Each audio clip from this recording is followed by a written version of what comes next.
She signed the papers with a smile. That was the part nobody talked about. Not the 12 years. Not the house. Not the way Jordan Maddox slid the divorce documents across the conference table like he was closing a deal on a parking lot. He'd even said it out loud. Sign there and there. Don't forget to smile. So Avery signed. And she smiled. And then she walked out of that building without turning around once. 3 years later, the envelope showed up. Avery was standing at her kitchen island when Priya dropped it on the counter. Cream-colored. Heavy stock. Gold letters pressed into the front. Mr. Jordan Maddox and Ms. Tessa Wren request the honor of your presence. She didn't move for a full 5 seconds. Priya read over her shoulder. Twice. Then said, "He didn't." "He did," Avery said quietly. She turned the envelope over. On the back, in Jordan's tight, controlled handwriting, was a single line he'd added himself. "Thought you should see what moving on looks like." Avery set the envelope down. She didn't crumple it. She didn't throw it. She just stood there, very still, while something settled over her face that Priya had only seen once before. The last time, a rival firm had tried to poach her entire development team. That firm no longer existed. Avery picked up her phone and made one call. "Dre," she said. "Clear my Saturday." 3 years earlier, Avery had left their shared penthouse with 2 suitcases and $40,000 she'd saved without Jordan ever knowing. He'd always handled the money, always reminded her gently, casually, in the way that sounds like a compliment until you realize it isn't, that she wasn't a business mind. She hadn't argued. She hadn't fought over the furniture or the accounts or the vacation house in Charleston. She'd looked at him and said, "Keep it, all of it." He thought that meant she was broken. Took him 3 years to understand that Avery Cole didn't fight over things she'd already decided to leave behind. She started her company from a rented desk in a co-working space in Brooklyn. No investors, no family money, no name behind her that meant anything in a room full of people who'd already decided she was nobody. She built anyway. By the end of year 1, her real estate development firm had cleared its first acquisition. By year 2, she had a floor in a building she didn't own yet. By year 3, she owned the building. She named the company Cole Ventures. It was worth $120 million on the morning Priya handed her that envelope. Jordan, meanwhile, had spent 3 years telling the story differently. She never recovered. He'd say, swirling his drink, voice dropping into something that sounded almost like sympathy but wasn't. "Some women just fall apart after a divorce. Nothing you can do." His groomsmen had heard the story so many times they could finish it. Avery was bitter. Avery was stuck. Avery spent her days replaying everything she'd lost. Tessa had heard it on their 3rd date. She'd nodded, wide-eyed, and said, "Poor thing." Jordan had smiled. That was exactly the response he'd wanted. He sent the invitation because he wanted Avery to see the estate, the bride, the flowers, the statement of a man who had not just moved on but upgraded. He wanted her to sit in those white chairs and feel every inch of what she'd walked away from. He had absolutely no idea what she'd become. "Don't," Dre said. He was standing in the doorway of her bedroom, arms folded. He had worked as her head of security for 2 years. He knew every version of Avery Cole. This version, quiet, still, eyes fixed on the mirror, was the one that made him nervous. "Don't what?" she said. "The face. You're doing the face." She looked at her reflection. Champagne silk. Natural hair pinned close, a few strands loose. No dramatic jewelry. Nothing that demanded attention. Just clean, precise, impossibly put together. She looked expensive in the way that required no explanation. "I'm going to a wedding," she said. "You're going to his wedding." She turned from the mirror. "Dre, what do I always say?" He exhaled slowly. "You don't go to battles. You go to conclusions." "Exactly." She picked up her clutch. "He wanted me to see what he built." She walked toward the elevator without looking back. "Let's go see what I built." The Keller estate was the kind of venue that made people forget themselves. 200 guests. White floral archways stretching toward the sky. A string quartet that had flown in from somewhere expensive. Champagne towers. The kind of afternoon engineered to make every attendee feel that wealth was inevitable, that this was simply how things went for people like Jordan Maddox. He was near the entrance, greeting arrivals, when the first black SUV rolled through the gate, then a second, then a third, all tinted, all moving in quiet, unhurried coordination. They parked in a line so precise it looked deliberate. Because it was. The doors opened. Two men stepped out first.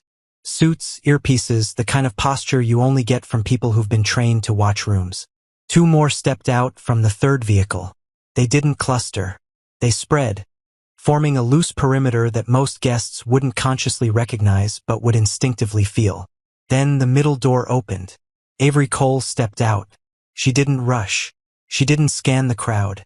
She simply stood, let the afternoon light land on the silk, and walked forward like she had somewhere specific to be.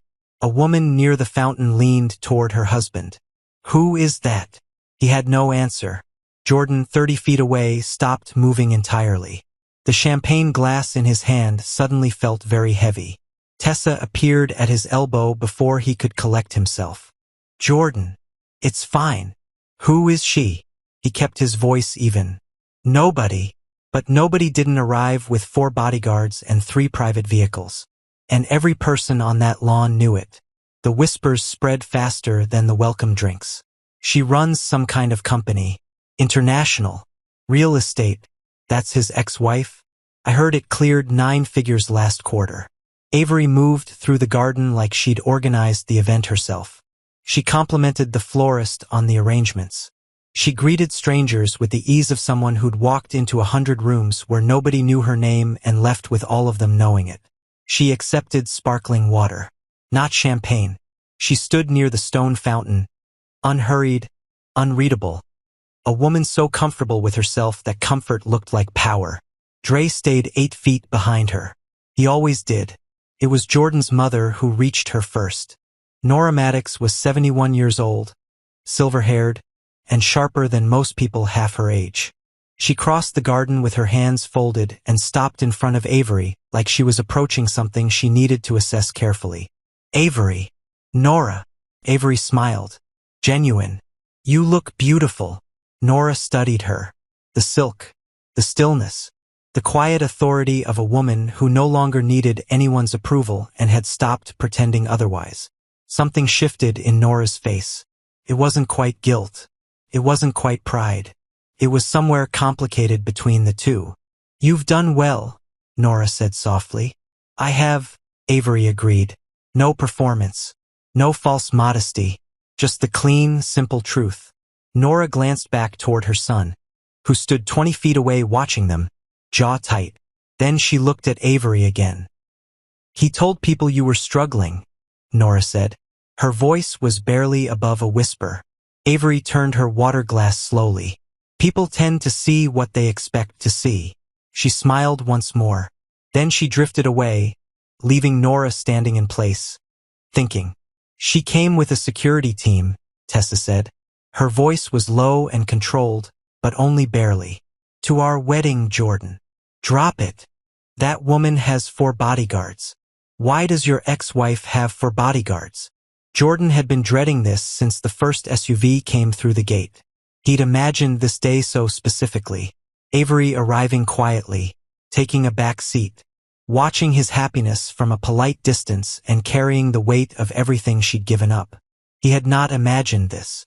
"She's always been dramatic," he said. "That's not drama." Tessa's eyes tracked Avery across the garden. "That's infrastructure. Jordan, she's not dressed like a guest. She's dressed like the person who booked the venue." "You're overthinking. My mother just asked me if she was a celebrity." Tessa's voice cracked on the last word. "At my wedding." Jordan reached for her hand. She let him take it, but her eyes didn't leave Avery. "Why did you invite her?" He opened his mouth. He closed it, because the honest answer was that he'd wanted Avery to hurt. He'd wanted her to sit in those white chairs and feel the specific ache of a woman watching the life she'd thrown away become someone else's highlight reel. But the woman standing 40 feet away, surrounded by security, lit up like the skyline at midnight. She wasn't hurting. She hadn't lost anything. The question that crept in next, the one he didn't want, had he? He made his first mistake when he walked over to her. She was seated near the garden's edge, alone for a moment, water glass in hand.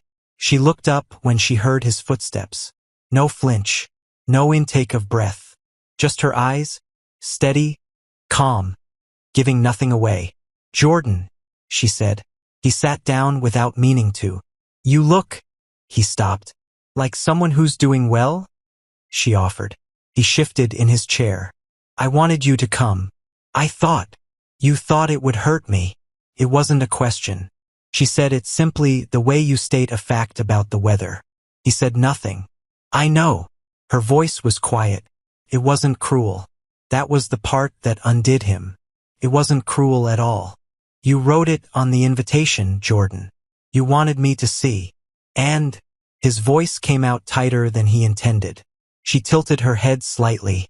"And I see a beautiful venue. A lovely bride who deserves better than a man who invites his ex-wife to wound her." She paused. "And I see you." She let a beat of silence sit between them. "Exactly where I left you." He frowned. "I've built. I know what you've built." She picked up her water glass. "I built more." She wasn't saying it to cut him. She said it the way someone reads a number off a page. Factual. Finished. Final. That was the part that broke something open in him. His best man, Cam, found him walking away from the table, jaw locked.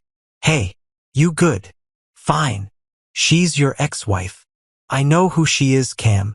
Cam held up his phone. Jordan stopped walking. On the screen, Avery Cole, founder and CEO of Cole Ventures. Forbes feature. 9-figure valuation.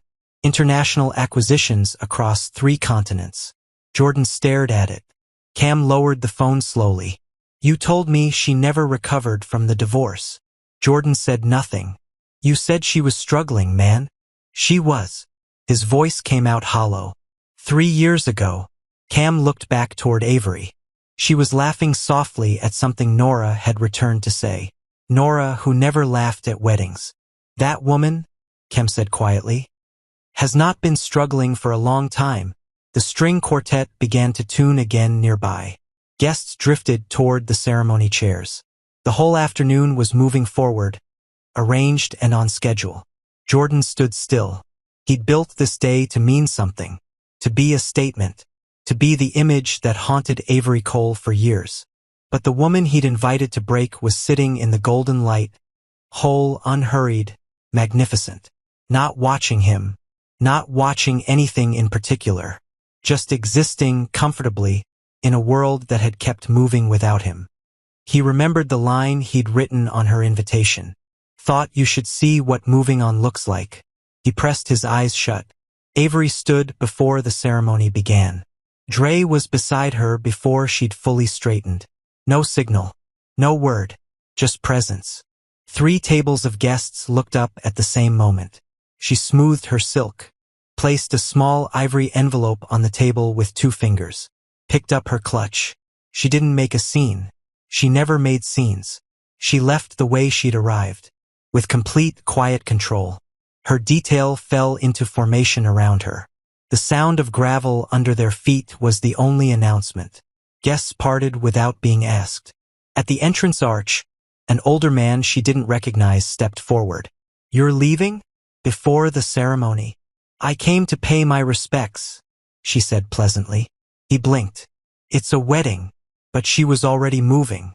Inside the first SUV, Priya was already on a call.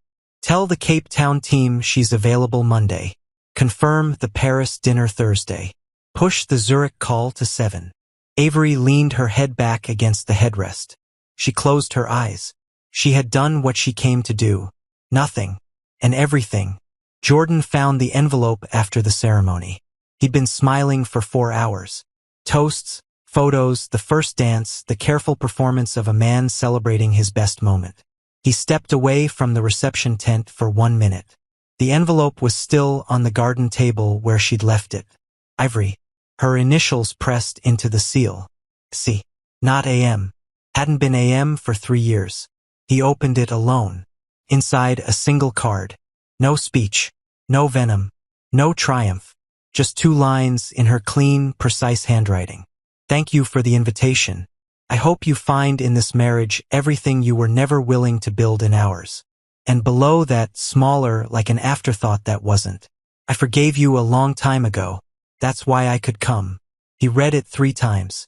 Cam found him standing there, card in hand, the noise of the reception bleeding out from the tent behind him.